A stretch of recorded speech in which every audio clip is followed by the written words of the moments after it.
Welcome, and thank you for joining me for the news update for day 356 on the war in Ukraine. You are listening to The Account. Today was the opening day for the 9th Ramstein-style meeting. We will have a look at that in a moment. I also have an article by the Ukrainska Pravda I want to point out.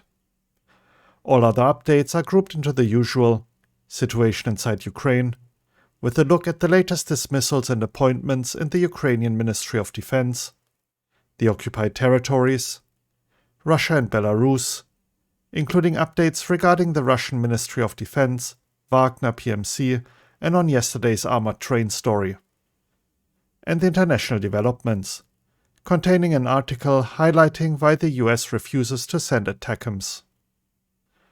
As usual though, first a look at the flashpoints along the front. Kremina.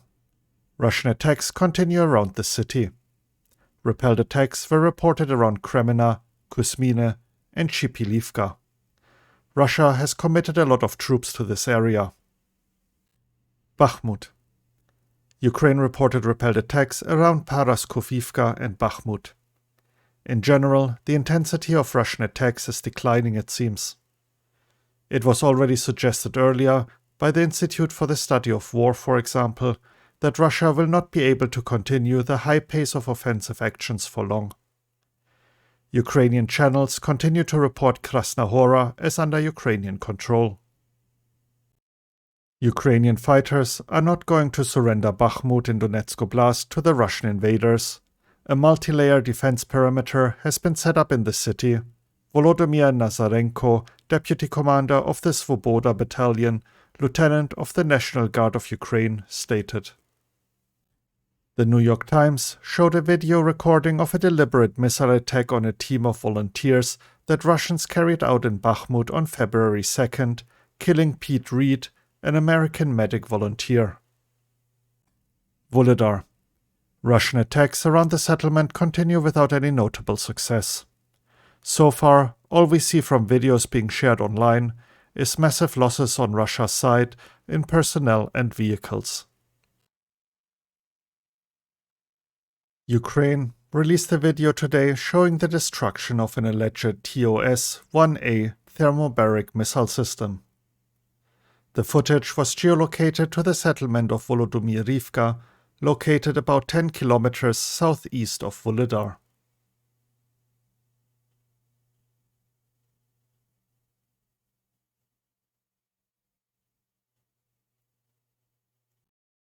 And now for the article I wanted to point out, titled Bodana's First Battle: How a Ukrainian self-propelled howitzer forced the Russians to make a gesture of goodwill at Shmyhal Island. This is a continuation of the article published on November 7, 2022, titled Battled for Shmyhal Island: Reconstructing the Heroic Tale of Ukraine Losing and Reclaiming the Critical Island. The article focuses on the role the Bodana self-propelled howitzer played during the liberation, from its assembly to the training of the troops to the deployment along its French brother Caesar, and finally the liberation of Shmyhal Island. The Ukrainska Pravda offers its readers a reconstruction of this unknown fragment of the Great Battle. Please check it out. And to start the news segment, a look at the 9th Ramstein-style meeting. Today, the latest meeting of the Ukraine Defense Contact Group, better known as the 9th Ramstein Meeting, took place. Over 50 nations meet regularly to discuss new aid packages to Ukraine. The US Secretary of Defense, Lloyd Austin, said during his opening speech that the meeting is taking place at a critical time and that the Ukraine Defense Contact Group has already committed $50 billion in lethal aid to Ukraine. He further stated that the Allies will support Ukraine's fight for freedom over the long haul as well as help Ukraine launch its spring counteroffensive. A total of 8 countries will supply Ukraine with German-made Leopard tanks. The USA and Poland will also provide tanks in addition to those already received by Ukraine. Margarita Robles, the Minister of Defense of Spain, said that her country is planning to train 55 crew members and technicians from Ukraine to use Leopard main battle tanks. Following the meeting, Lloyd Austin stated that the members of the contact group are united and filled with determination to continue supporting Ukraine and believe in Ukraine's success during the spring offensive.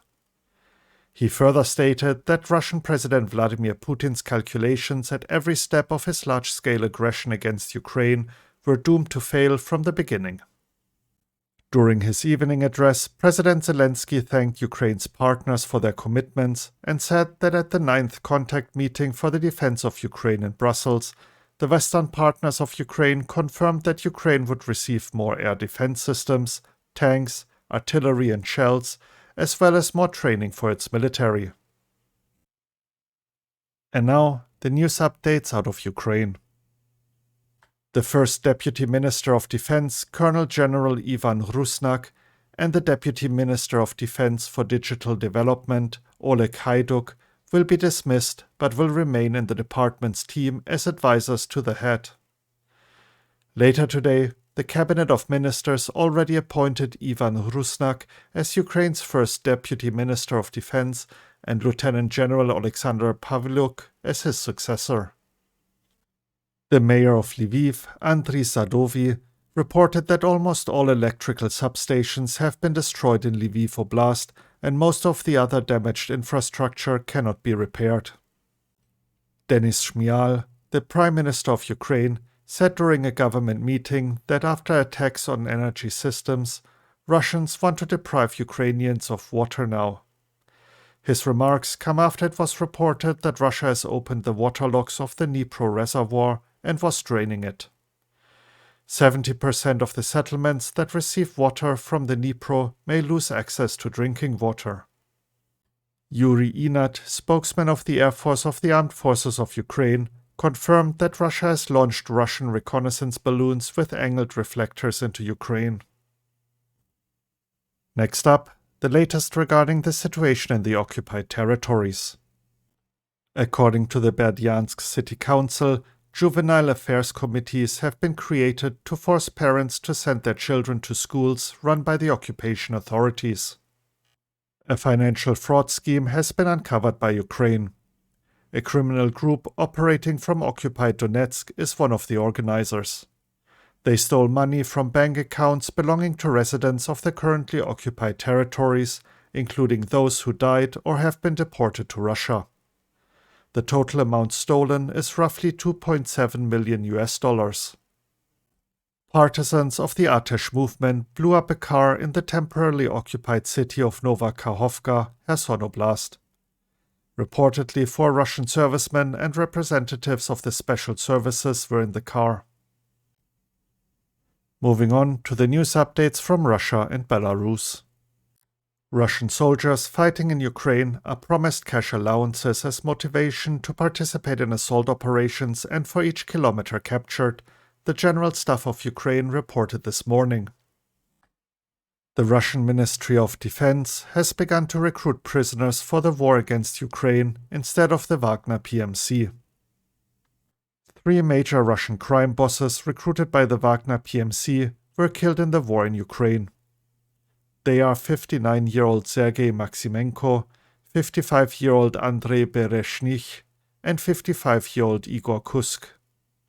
Yevgeny Prigozhin, head of the Wagner PMC, named 3 main reasons why he was completely ousted from recruiting convicts in Russian prisons. One of the reasons is the opposition of the military leadership. Investigative media outlet Projekt has stated, not only does Russian President Vladimir Putin have a personal armored train, but an entire secret rail network was built for him.